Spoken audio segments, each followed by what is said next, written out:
Nosey Nancies is a true crime podcast based in Austin, Texas. If you are sensitive to any of the trigger words, this podcast may not be for you. Due to its graphic nature, listener discretion is advised. Oh, Nosey Nancies, tell us more. Murders, mysteries, and Texas lore. Tune in tight for the latest feat. Each episode is a killer treat.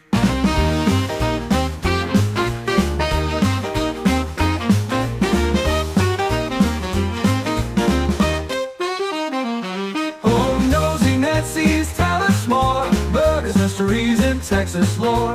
Tune in tight for the latest feat. Each episode is a killer treat. I downloaded one of those like Couch to 5K apps, and I really have the intention of maybe possibly like thinking about doing it one day. What is a couch to 5K? What is that?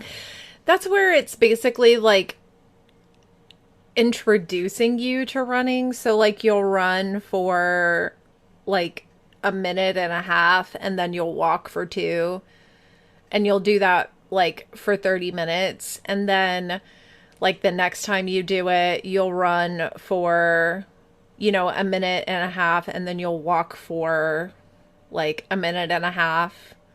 And then you just basically build up to it being you running the whole time. Well, that's deceiving because honestly, the way that the name of it, you would think you just sit on your couch and watch people struggle to run 5K. Yeah. That's my kind of couch to 5K, but so proud of you. Thanks for opening the app sometimes. Yes, yes. One day when I'm already a great runner, I'll do that. I did a kettlebell workout, and I watched it beforehand, and I was like, that's going to be so fucking easy, and it actually looks fun. And then it was like 15 leg workouts like in a row for the first half of it, and by like the 10th one, I was like, no, I can't do this. So I started doing like other things, and I was sore for literally a week. I haven't worked out since. That was 2 weeks ago. Do you remember when we would play those stupid like aerobics tape at Bullard? Yeah. And we would be like smoking cigarettes. Like, those were the days. Those were. Well, anyways, let's get this going. Oh. Okay, go ahead. Welcome to Nosey Nancies. Welcome to the reasons why we are fat asses. Also, in your opinion, does aerosol deodorant work just as good as the swipe on stick deodorant, or do you not think so? I have never tried the aerosol deodorant. Do you know why I've never tried that? Why? Because it's bad for the environment, Jasmine, and I love Mother Nature and Earth. Oh, well, I bought some, and I don't think it works as good.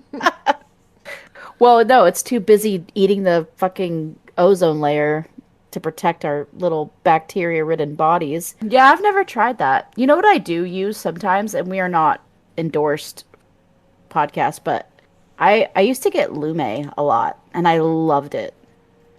I did the Lume, the one that smells super nice. I think it's like the coconut one. Yeah. But it doesn't work for me. I just have a strong stench, I think. Yeah, it stopped working for me about, I guess, like 2 years ago. Like, it was working for me great. And then now it's, for some reason, I don't know. I guess I'm just a big old stinky girl. I know. Same. You can't stop these pheromones, baby. One time I accidentally bought a deodorant that was aluminum free, and I didn't realize it. You use aluminum-based deodorants? Fuck yeah, I do. You know what? And load it up, because I don't want to be stinking. You better quit that, because that's going to give you cancer. You know what? I've been to the doctor, and they say that I'm okay. I don't know how. But they say, you're as healthy as a horse. And I'm like, really? That's surprising. You know what they call aluminum in England? Or the UK, sorry. What? Aluminium. Oh, that's beautiful. No, it's not. It's terrible. It's whack. It's completely out of it's out of control. It's out of control. Aluminium. Aluminium. Aluminium. That would be a cute Aluminium. name for like a little girl. All right, I've had it. I've had it with you. I've had it. I've had it with this fucking country. I've had it with everything. I've had it with this podcast. Ugh, I'm out of here. All right. Hey, all you nosies. I'm Alequah. And I'm Jasmine, and welcome to episode 1 of season 4. I am. I know I say this every season, but I am so excited about this season. I am too. I'm actually pretty fucking pumped about it. Yeah, me too. I think it's gonna be a lot. It's gonna be a lot like season 1, where I feel like we have the potential to kind of unravel a lot of these like mysteries, or not unravel, but like connect them. Like I feel like we can connect a lot of these missing people through similarities of their cases, like we did in season 1. Yeah, no, I definitely think so. It's interesting because it's branching out a little bit for us. Yeah. It's got some potentially paranormal connotations to it, but could also be the usual like murder and, Yeah, I just think humans being terrible. just like season 1, there's a lot of could be's in these cases. There's a lot of questions. There's also a lot of highlights on the local police departments not doing an adequate enough Their job. job. Just like in season 1. The only difference is that season 1, was here in Austin, which is a major, it's a capital city. So Right. you think that we would have the financial backing to have a proper investigation into these deaths, but in this season, it's going to be focused on these 2 counties. A lot of people in these cases are from rural Texas towns. So, And it's Montgomery County and Yeah. Liberty County. yeah. Yeah, so Liberty and Montgomery County are these 2 adjacent counties. It's kind of outside of Houston. Yeah, so in Liberty County, you have Cleveland, Texas, which is kind of what we're going to be focusing a lot of these cases from. You also have the Trinity River National Wildlife Refuge, tons of other little like parks and wildlife centers around in Liberty County. In Montgomery County, you have Splendora, Texas, which a lot of these cases are going to be highlighted from. New Caney, Conroe. What kind of ties these all together is the Sam Houston National Forest. It is located in Montgomery County. Well, it's actually located in 3 different counties because it's so vast. But Montgomery County is part of those counties that it's located in. Liberty County is not, but Liberty County is about an hour away from the National Forest, so it's not a far drive. What we're going to be doing is called the Missing Texas 40. And it was founded by a woman named Jerry Dean. That's She such was a cute name. I by the way. know. She was a retired federal law enforcement agent. She has appeared on local news stations and national news stations. She's done some TV shows. She founded Missing Persons of America. She Oh. founded that in February of 2011. When she founded that project, she noticed that in these 2 counties in Texas, there was over 40 people missing, all races, all ages, all genders. She found this in 2015. Nobody had been found. There was no bodies recovered. So it was a big mystery. But have people been recovered like since then? Since there has been a few people, I believe, that have been found, or their remains have been found. But for the majority of it, no. There's still over 40 people missing and unaccounted for. Wow.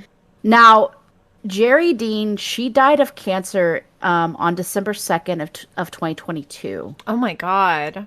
And with that, or the missing Texas 40 has kind of come to a halt. There hasn't been a lot of news coverage on this. I think the Houston Chronicle had put out an article a while ago, kind of listing some of the people that have been missing in those two counties. And there had been some findings on a road called Plum Grove Road. So I believe it's in Splendora, Texas. In 2020, they found a human skull.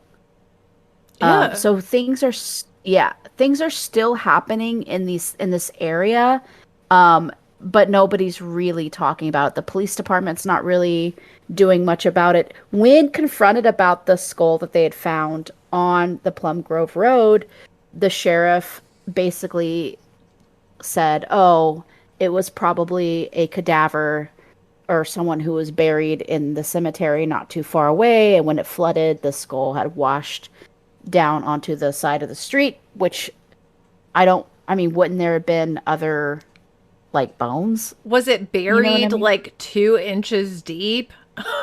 Like, how would it wash up because Right. of a flooding? If that was the case, would there be like pieces of the coffin? Like, Yeah. you know what I mean? There should be other things accompanying that skull, I Right. would assume. Um, but yeah, so I think what we're going to do, just like in season one, Jasmine's going to do a person that's been missing in what, Montgomery County? Okay, and I'm going to do a missing person from Liberty County. To compare them, kind of like what we did with season one, and I'm hoping that we can kind of uncover these insane similarities between the two of them. I'm also interested to see, given that there is the Sam Houston National Park that's between everything, Right. I am interested to see if there are any kind of similarities between the missing Texas 40 cases and the missing 411 cases. I know. I'm super curious, and I have information about the missing 411. I'm sure that as the season kind of progresses, we may find some similarities, but I did want to give just some background for people who maybe haven't heard of the missing 411 before we get into the rest of the season, which is going to be covering the missing Texas 40.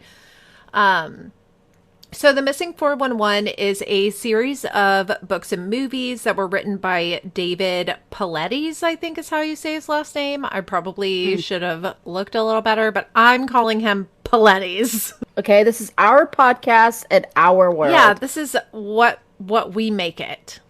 God, No, cancel us. We're canceled. But the Missing 411 focuses on investigating disappearances around the North American national parks and like wilderness areas. The investigation, which was started by David Paulides, as he believes, uncovered potentially negligent ways that these cases are being handled by police departments and national parks. But he also started noticing that there are a lot of like patterns and similarities between the cases, which causes a lot of other theories, some of them paranormal, some of them extraterrestrial, to kind of crop up. So David Paulides himself is already kind of a figure of, I would say, Of scrutiny? yes, Okay. because he initially started out doing Bigfoot research. Oh my god, I can't even Bigfoot. talk. Bigfoot.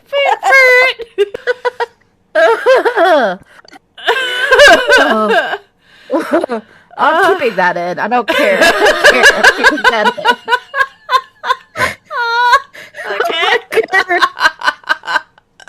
So Amazing. David was All right. super into Bigfoot or Bigfoot, depending on where you come from. Where you come from in the United States. It's aluminium Bigfoot.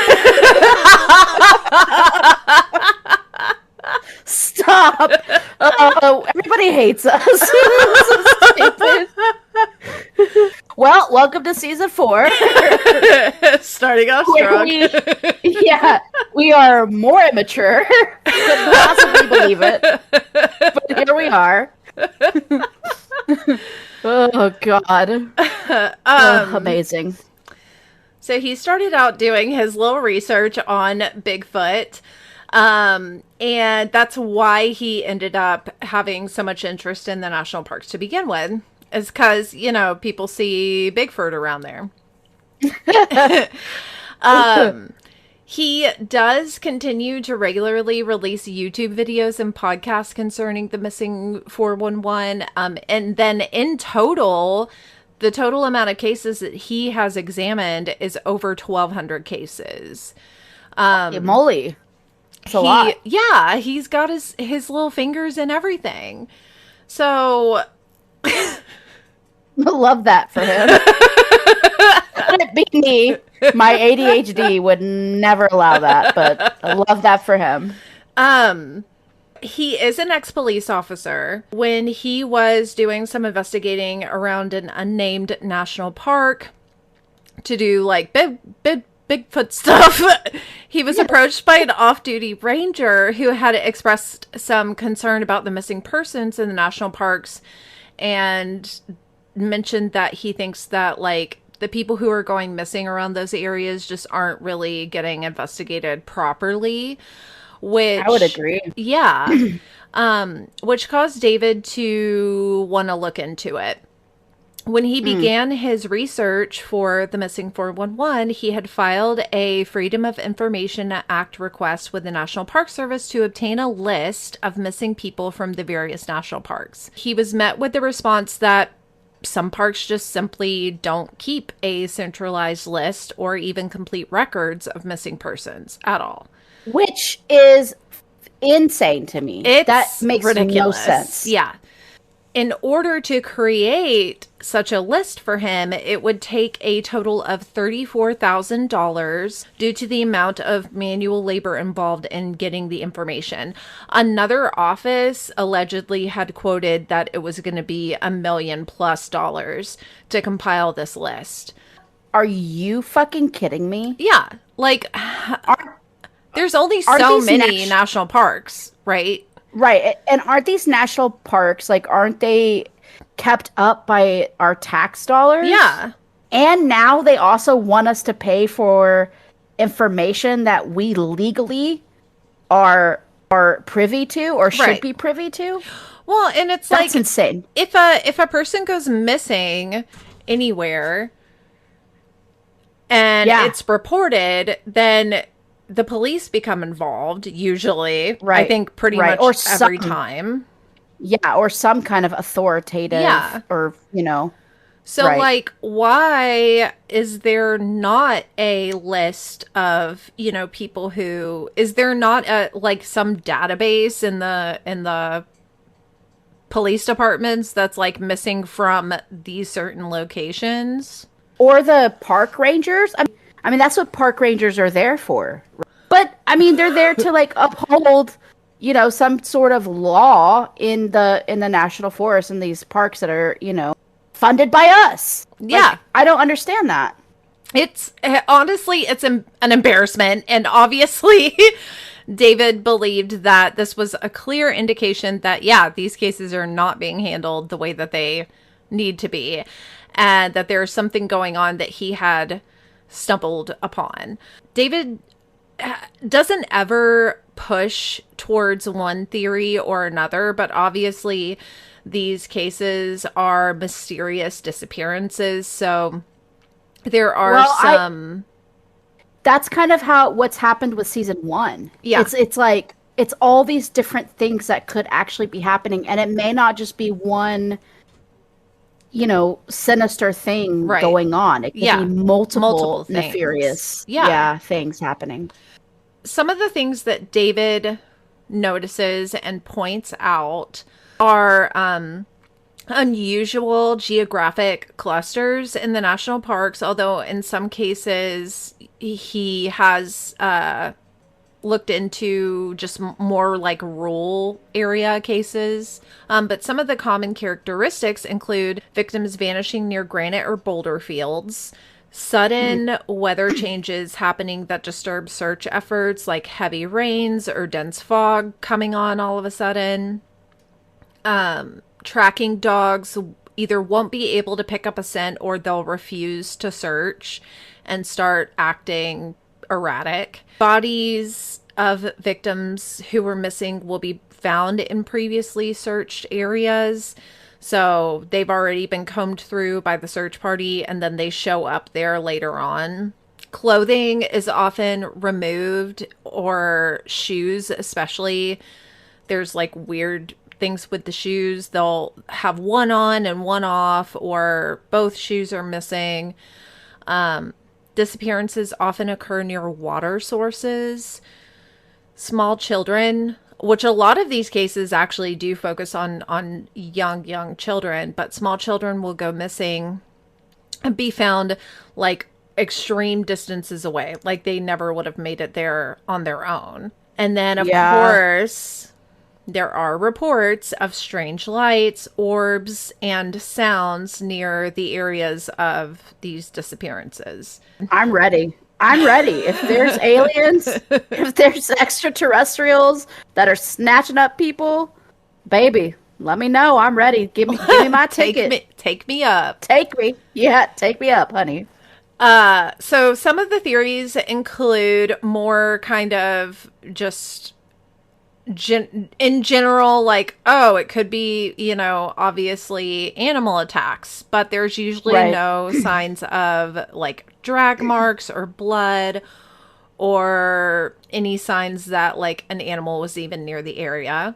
Human trafficking or just simply criminal abduction.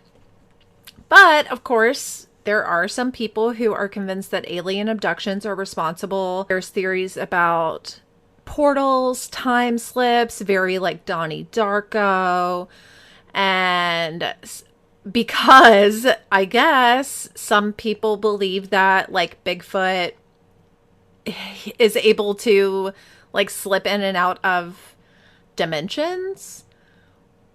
So interdimensional Bigfoot is also a theory. But David doesn't. Okay. David's not like, oh yeah, for sure it's Bigfoot or it's aliens or anything like that. He's just like, look, listen. I'm as delusional. I am as delusional as anybody else on this planet. Maybe even more so. But Bigfoot through dimensions, I don't know. Come on. True. So what I'm getting from all this nonsense, basically, not all of it, but is that we have no fucking clue what's happening. Basically. There's no telling.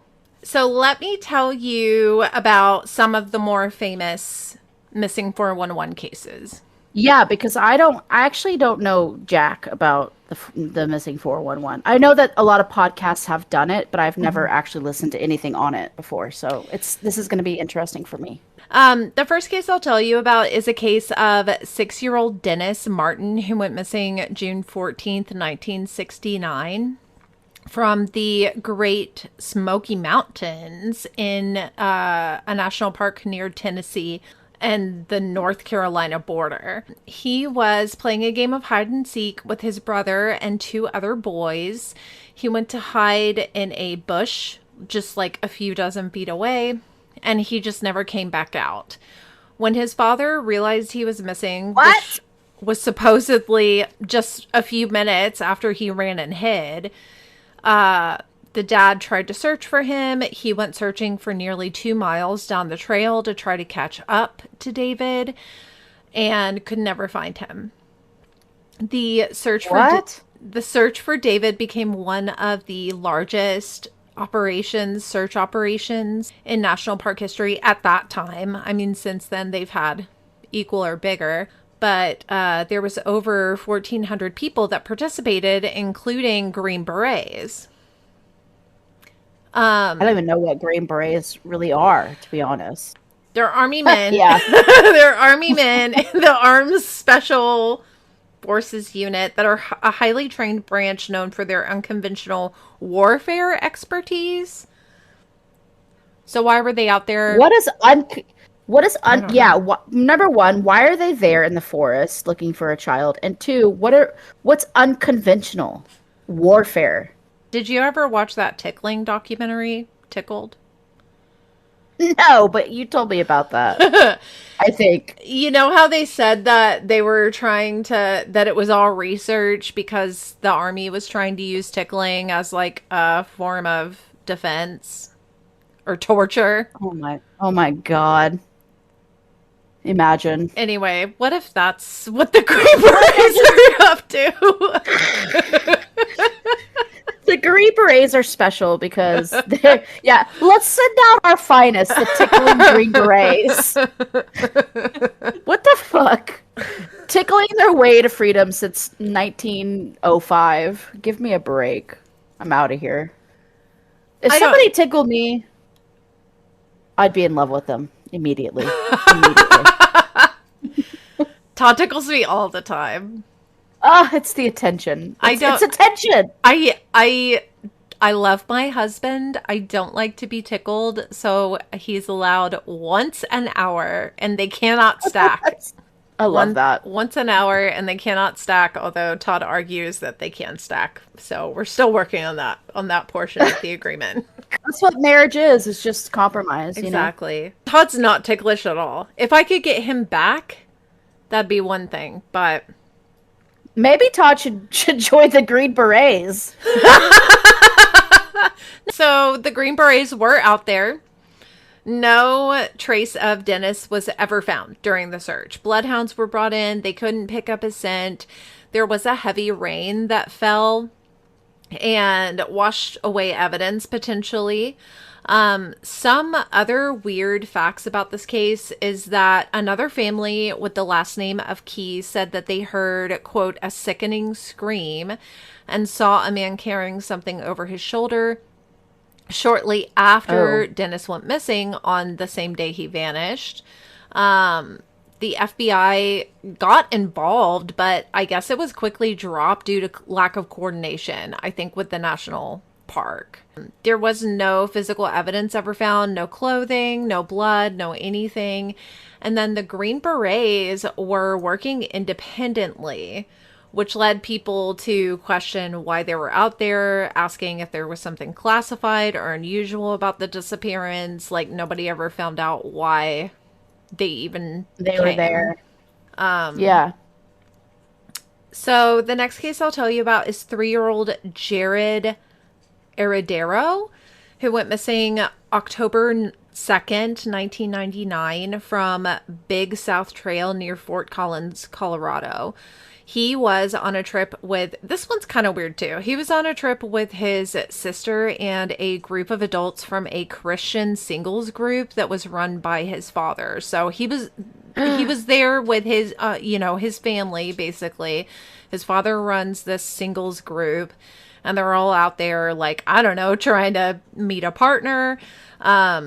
He Wait, was his father single too? Like, I think what that was? as far as I know, possibly. I don't hear anything about a wife accompanying with the father, so he possibly was single as well. But his Running the group kids. or not? Yeah, it's bizarre that he would bring his children to a place where these people are potentially. I know they're Christians, but Christian people have sex. In fact, Yeah. sometimes they're the most devious ones. Well, and You know it's what I mean? it's a singles group. So obviously I think that these people are like wanting, I don't know necessarily that it was like to be dating or what, but clearly Right. like they're open Hooking up. for hooking Yes. up. So Yeah. I mean, I don't know that if they were the only children there or not, but I think it's weird. It's to just take your odd. kids to Yeah, something it's like odd. that.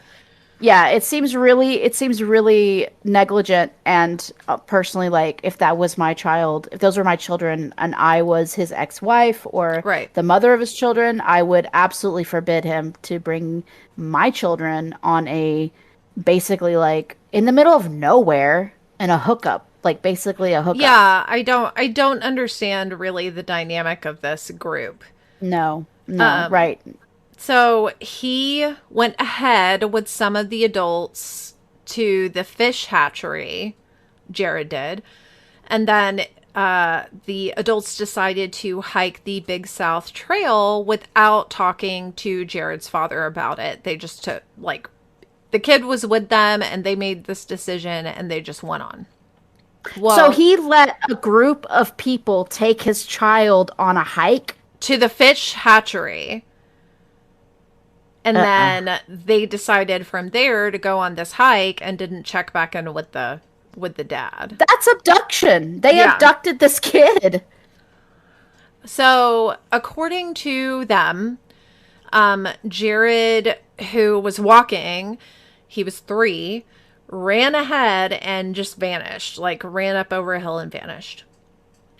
The group. I I'm sorry. I have so much to say about this. A 3-year-old? You're gonna let your 3-year-old son go off with strangers in a there for a potential Christian orgy. I'm sorry, but we don't know what they are gonna do. But this is a Yeah. group of single people probably trying to like, and you know that they're like Christians or religious. So there's anyways, this motherfucker let these people take his 3-year-old son Well, unaccompanied. and I mean, that, yeah, that's bizarre to me too, because, like, I'm not saying that these Christian singles, like, went to go specifically, like, flirt around and meet, but if there's any chance that that was anything, like, that could be even going on, like, you know that they're not going to be paying attention to your kid. Like, they're going to Well, be worried about impressing each other or doing whatever. yeah, And I feel like this is absolutely because why would they say a Christian singles group? Because otherwise it would just be this was a group of people. yeah, Do you know what I who mean? just Like who were obviously, Christians. Yeah. yeah, who were Christians. Like they like the single group wouldn't even come into play Yeah. if these people weren't there to like to sin basically. Yeah. Exactly. So the little boy ran off because he's 3 He's from this 3. group of people. He ran ahead. Have you ever ran after a 3-year-old? They're pretty easy to catch. No, I don't run. My sister would have never let Zane go at 3 with somebody. And Yeah. my brother and sister-in-law are very, very protective of their children. My mom can't even post pictures of them on the internet, okay? Yeah. There's no fucking way my brother and sister-in-law would allow their 2 girls to wander off with a group of people Yeah. at 3 years It's old. There's it's no way. completely irresponsible. Irresponsible, 100%. I don't care. I know this was in the 90s, but still, like, even in the 90s, that was irresponsible. Yeah. I mean, 3 years old? I couldn't, like, I wouldn't be able to. Like, I'm sorry. I don't care how well I know you. Like, you're not taking my kid Uh-uh. anywhere if When I'm not going. when bro was a puppy, I wouldn't let him out of my sight at the dog park. Are you fucking joking? My 3-year-old child? No No, way. it's true. There's no way. I don't allow Bean to go anywhere because he's terrible and because he has a mind of his own. Yeah. And it's too risky. Like, what if he runs away? So, the group searched and couldn't find him, of course. Another big search took place. They had volunteers. There was no evidence found. And no evidence remained to be found until 4 years later, in 2003, when some partial remains were found, which included a tooth and part of his skull and some clothing.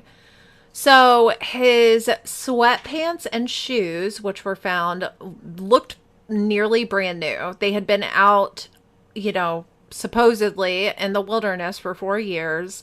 The sweatpants were turned inside out and appeared to be brand new. And then the shoes looked like they had barely even been walked in. No. No.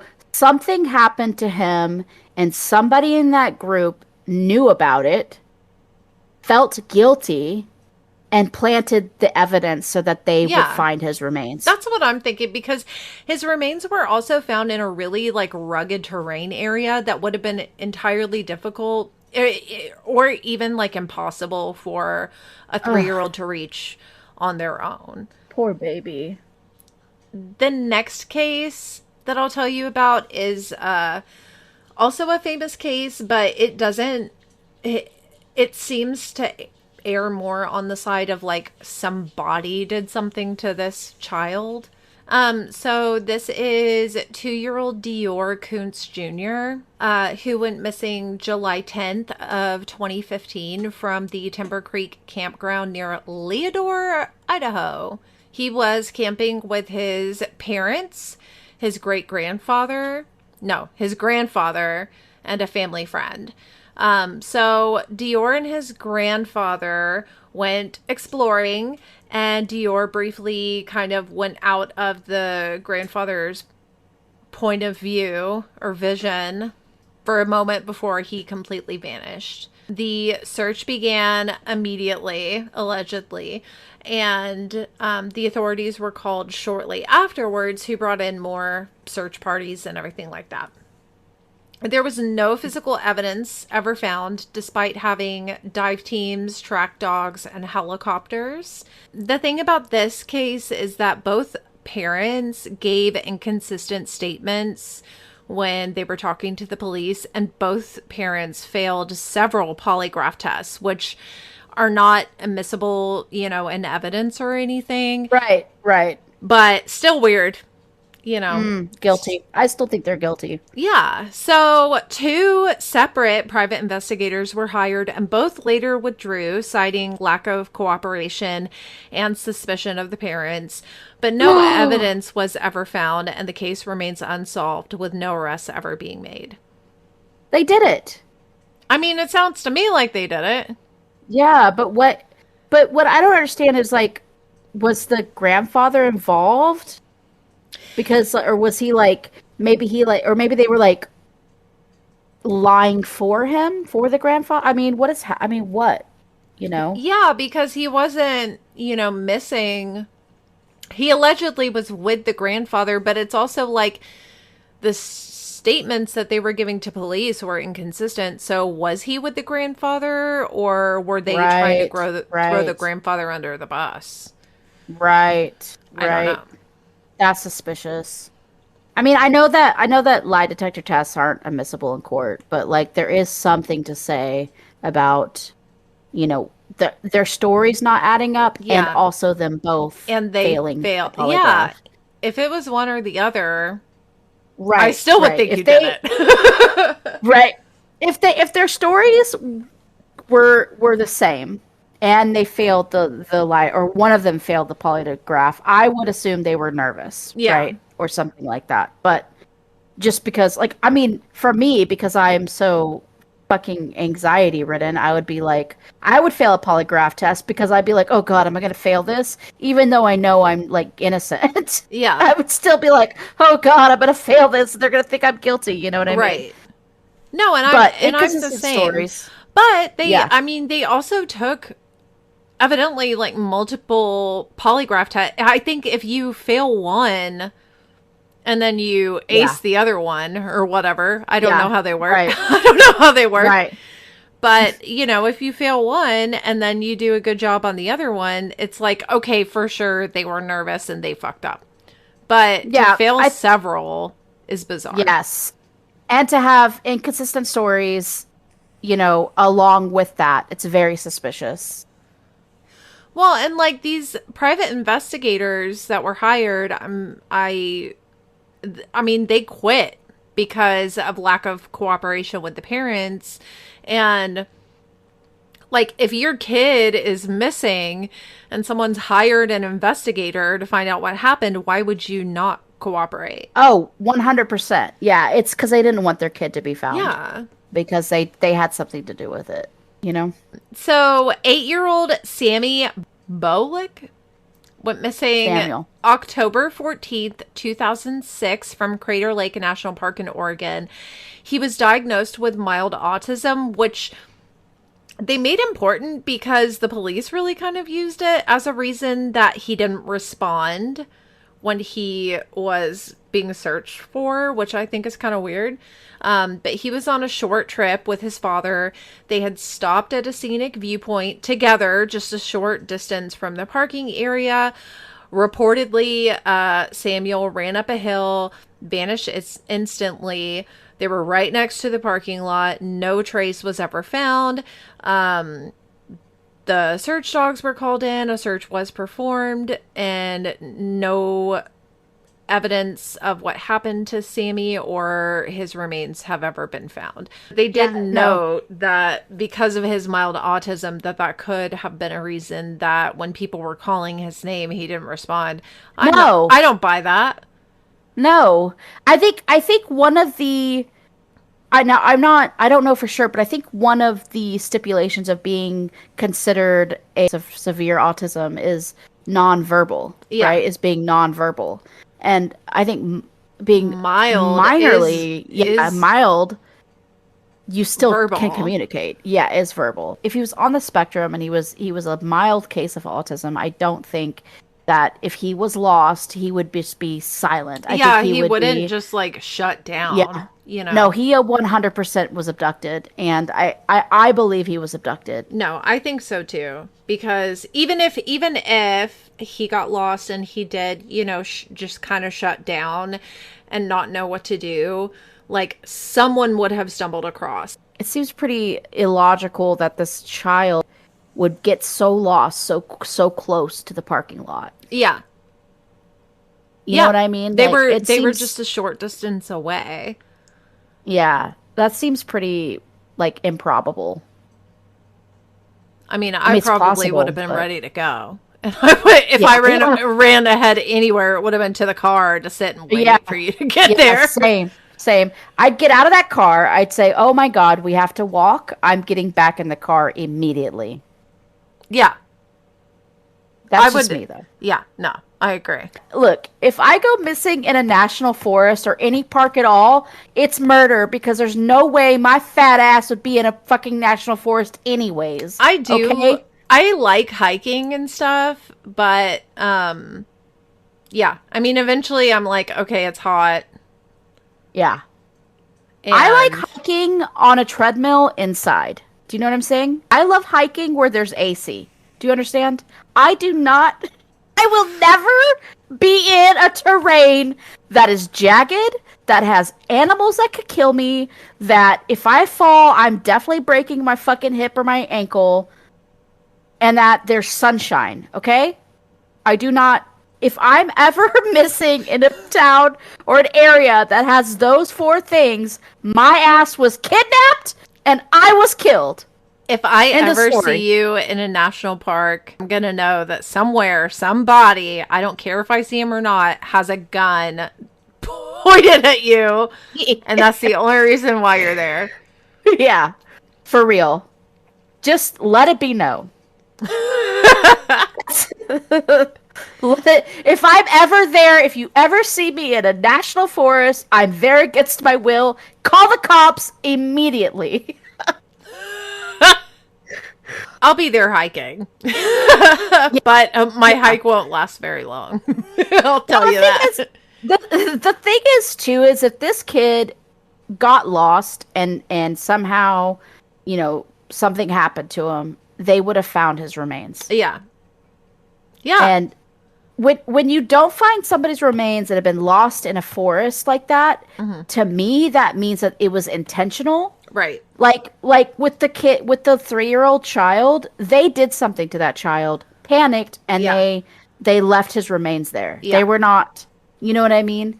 Maybe it was an accident. Maybe they were negligent. They weren't watching him, and he fell and he cracked his head open. Yeah, and they didn't know what to do, and they panicked. You know what I'm saying? They left his remains there because they were not prepared for him to die. Where this person, whoever took this person or whatever happened to this boy, was intentional.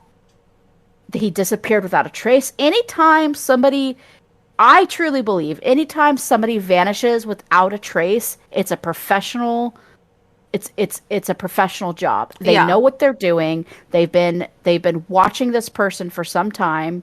Or, you know, maybe that person didn't mean or wasn't specifically out to get him particularly, but they were there to do that to somebody. Right, exactly. They were prepared.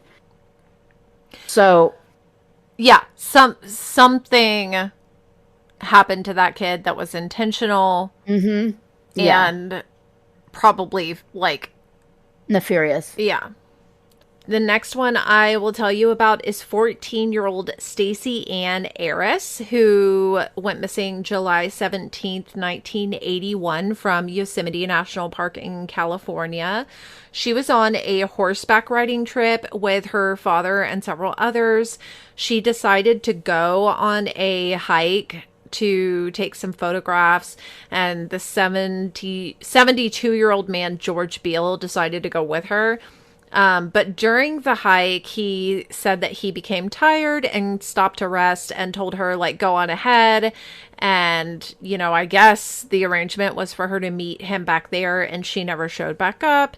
Everybody went looking for her, and no trace was ever found. And still to this day, Nope, nobody never knows what found. happened. Her camera was never found or anything. So, another just vanished. That seems kind of convenient that this guy was like, I'm tired, I'm gonna sit down. Oh, where did she go? She just never came back. Yeah, like, okay. Yeah, that I don't know. That seems kind of Yeah, a little suspicious. suspicious. Mm-hmm. 9-year-old David Gonzalez went missing. This one's weird. Went missing from the Hannah Flat campground in the San Bernardino National Forest in Southern California, July 31st of 2004. His mom had asked him to get a box of cookies from the van, which was parked about 50 yards away.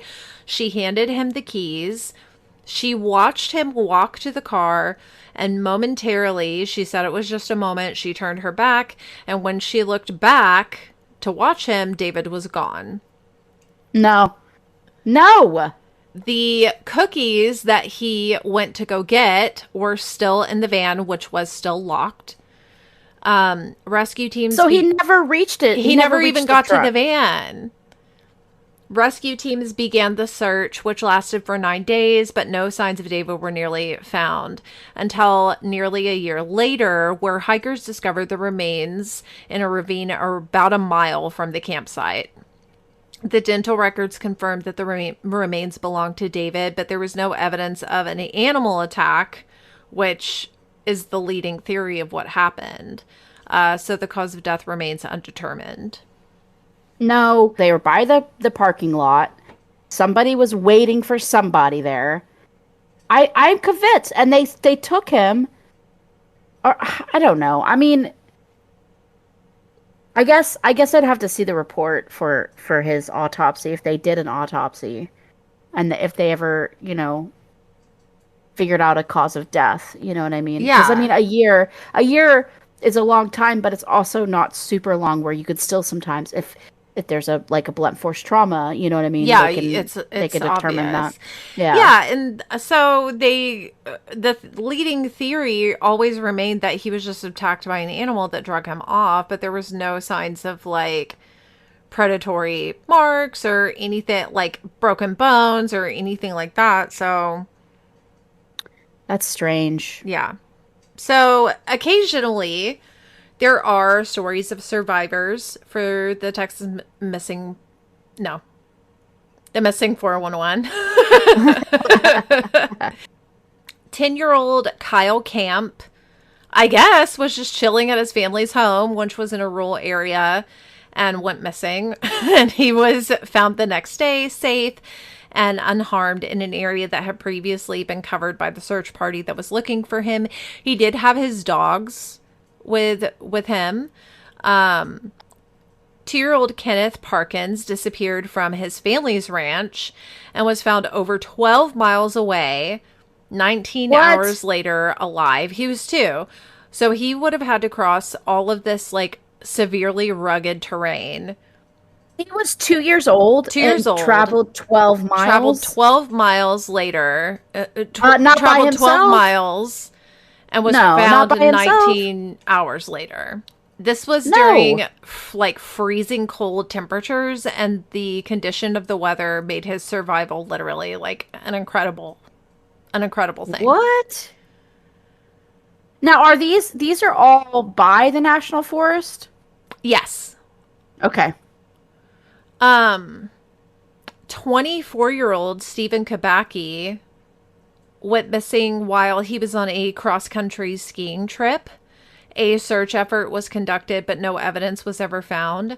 14 months later, he reappeared in Massachusetts, 700 miles away, with no memory of the time that he went missing. And he was found wearing clothes that did not belong to him, and he was carrying a stranger's backpack. Okay, this reminds me of there's like a hiking culture where people will have different names on the trails. Like And hiking so these names? yeah, like hiking names. Like you basically are given your hiking name. Everybody in the community will know you as this name that was given to you on the trails. So what that sounds like to me is that this guy suffered a brain injury while skiing. Short-term memory can be a thing that you lose, right? Probably found some hikers along the way because what they would do is they swap clothing, they swap supplies on these trails. There's a lot of swapping of things going on. Like a But little like flea market, but on the trail. kinda, yeah, Okay. because it's a community. Like they do take care of each other in this community. So that would be my logical theory. My illogical theory, of course, would be alien abduction. Yeah. Of course. Like a Yeah. Travis Walton. Travis Walton for sure. Like, got beamed up and then sent back down, and nobody knows what the fuck happened. So, in the cases where there are survivors, some of the commonalities between the cases include that it's usually young children surviving, despite having limited mobility or understanding of the circumstances that they're in. Like, they don't understand that little 2-year-old Keith Parkins didn't understand that, Yeah. he was 12 miles away from home in extremely dangerous weather conditions, and Well, that's how does a 2-year-old like travel just like get up that. and leave? Yeah. Well, how do they just leave like Well, that? yeah, like who the fuck? Like you should be in a high chair or in a playpen or something. Yeah. When does it become like negligent or abusive to leave your kid in the I know. playpen? Because if it was my kid, they're staying in a high chair for 14 fucking years. Yeah. Okay, like that motherfucker ain't going anywhere. All right, strapped in, baby, forever. Survivors are often unharmed or only like light injuries, like slight bruising or like little light scratches. There's never any case of like hypothermia or dehydration or anything, regardless of how long the person's been missing. Often they're found partially unclothed or, again, without shoes. They have no clear memory of what happened, and what they do remember is like super vague, but like often surreal. And then they all report feeling safe. Like, even if the conditions that they were found in are dangerous, they are not scared. And if they have any pets with them, the pets also don't seem like they're afraid. Survivors are also often found in areas that were already searched during attempts to locate them when they were filed as a missing person. I wonder if that's just like because you see that with Martin Gutierrez's case from season one. They searched for him. They did the infrared searching of Lady Bird Lake, and then they found him in the same spot where they Yeah. had like searched. So I'm wondering if that is more on just error, Right. human error, than it is on anything else. Yeah. I don't know. I don't know. I am interested to see as we go along with the season and the Missing Texas 40 if there are any cases due to the proximity of the national park that are similar to like the The missing commonalities of the 411? 411 cases. Yeah, and I'm gonna go ahead and go out on a limb and say, yeah, probably. I mean, I think the most common theme here, I think that we're gonna see with all these cases, actually, of all the seasons that we've done, is a lack of law enforcement being able to do their job correctly, Yeah. or doing their job correctly. Yeah. So I think that's going to be and it has been a common theme our whole Yeah, podcast. like our So, whole podcasting mhm. career. Yeah, yeah. I mean, obviously, bad people are here Yeah. on this planet, and obviously, bad things happen because of bad people. Right. But on the other side of that is also once that happens, it is now up to our law enforcement to and our investigators to figure out what happens, and a lot of times they fall short. Yeah. And I think that that's no, I mean, it's obviously not the whole, it's not the reason why things happen, bad things happen, but it is kind of an issue that perpetuates these missing people, and these cases to kind of continue on. Yeah. Oh, I would say so, definitely. Because, Yeah. I mean, the fact of the matter is that if you're going to take a job like being a police officer, an investigator, a lab worker for, the criminal justice system, you have to take your job seriously. And it should not be about politics, about like, oh, well, I want to get reelected, or I want to have all of these, like, you know, Right. I want to have all People of in my these pocket. accolades to, Yeah. so that everybody knows that I'm the best at what I do. It should be, you know what? I don't want to be doing, 100 autopsies in a 3-week period. That seems like Yeah. I'm not going to get the job done. And that seems like I'm Correctly. not going Yeah. to be able to figure out like what the actual cause of death is. And people Yeah. should be able to step up and be like, you know what? No, like I want to perform my job correctly. I don't need a heavy caseload because Yeah. otherwise I'm going to get shit wrong. I'm going to drop the ball. And then not only am I going to look ridiculous, but the whole department's going to look ridiculous. But people don't want to Well, do that.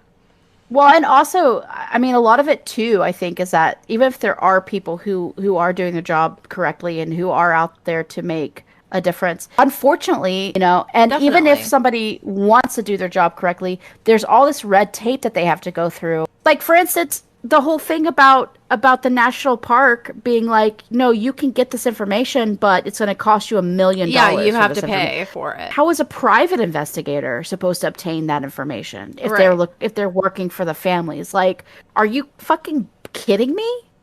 Like that is ridiculous. So there's a lot of like hurdles that people have to kind of climb and jump just to even get a morsel of information from these big government, you know, entities. Yeah. I hate that it's one of those things that like we have touched on so often throughout like every fucking case that we do is practically, the police fucked up, the investigators fucked Yeah. up, Yeah. and it Yeah. is because it's so heavy politics Hmm. that that's all people care about is like accolades and having their name be known for whatever. Well, I am so looking forward to this season. I am too. And we are having what, like once every 4 episodes, are we having Todd's brother come on or? Yeah, so I am thinking that since one of the things that the missing 411 and possibly the missing Texas 40s theories are based on is, Bigfoot and potentially like the more paranormal side of things. My brother-in-law Scott has quite a knowledge of cryptids, and it's one of his passions. And also his wife, who is super duper lovely, love her so much, Adriana, is a fan of Bigfoot. And so I was thinking that he could come on as a guest and do a little episode with us about cryptids, and so that we can learn different stories and legends and I love that. cryptozoology. Cryptozoology. I love that because even though I like personally, I don't think it's a Bigfoot, but I do think cryptids are pretty interesting. And I I do think, too. I mean, the Mothman, I love double Mothman. cheeked up. Are you kidding me? Have you seen that statue of his Badonkadonk. I know. People stick dollar bills and quarters in it. Some girls, some cryptids have all the luck. I just have to tell you. I know. Oh, he could get it. Oh God. Anyways, so yeah, I'm excited. We don't need to go into my fetishes, but I'm excited about having him on I am for too. sure. I am too. I'm pumped.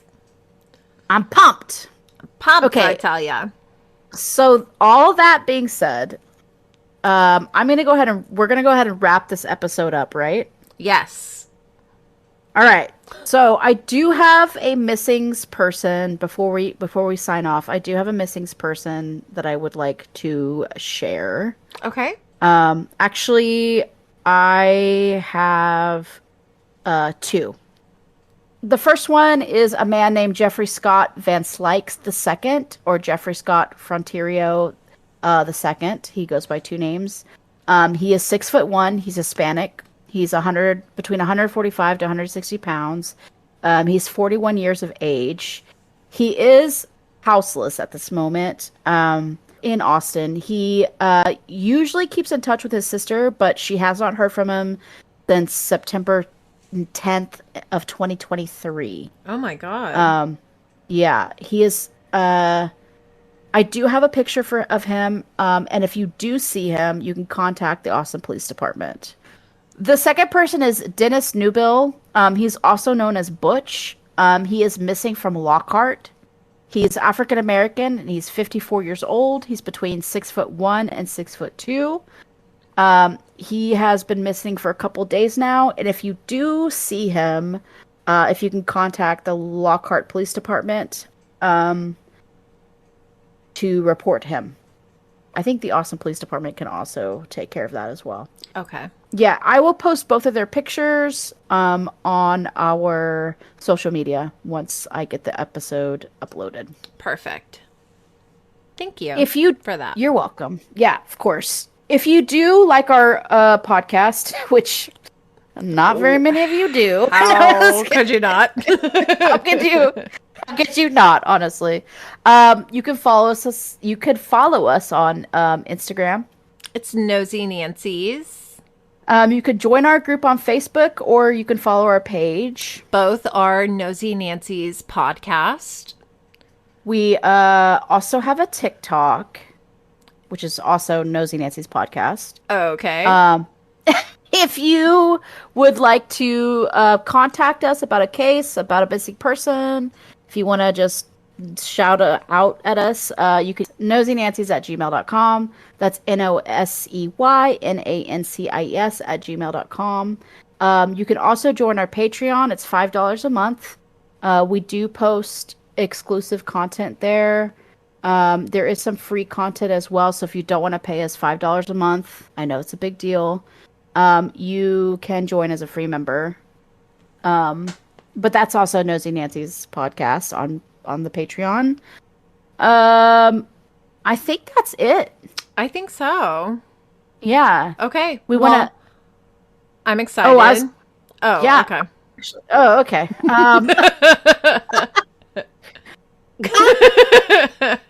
I do want to thank everybody for sticking with us again.